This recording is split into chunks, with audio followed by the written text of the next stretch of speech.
senajan dadi dene akhir lusono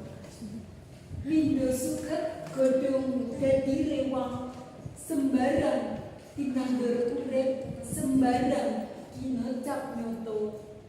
yen sinawang padha elening badan banter kan iso kauyak bradat bablas tan pinenggak raja kaya Mas Kicis raja brono ngampiri kaya urip kinalungan bejo diujo dening sang kuwasa nanging paugrane tan kena kekancan umum apa dene gak siap mring sapodo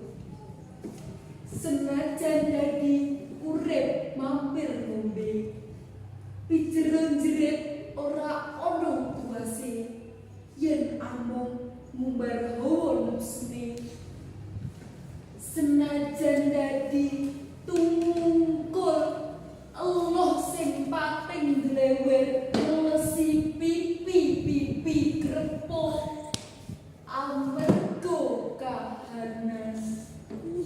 mula ono nganggo gombal putih ojo nakake gombal kuprat lendut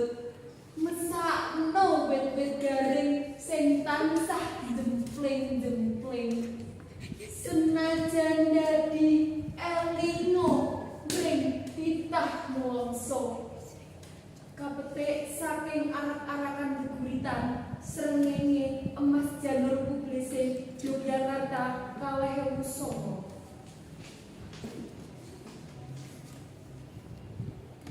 gurih kanggo ibu dening Rohadi Lenarto mbok menawa ngalah dhuwur lokasane bus ora terungguh sliramu ibu jantrane jaman iki wis adoh banget lumaku ninggalake piwulang simbah-simbah mbok menawa saiki wis tekan jamane ngalah yen wis bisa menangake ngalah yen wis bisa wegawang ngendhe juret kemadyaning pabaratan apa yo kita tetep uga nggegemi yen to Dewi Kunti kae tego karo patine si Suryatmaja putrane ora ibu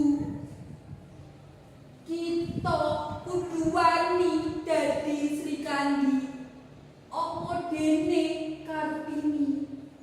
wani tentang gendewa nglepasake landhepe pucuk Warasta nangkih janjine Sang Maha Resi Bisma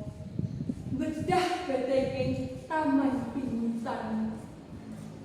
kapetik saking panjebaran semangat 30 Maret 1996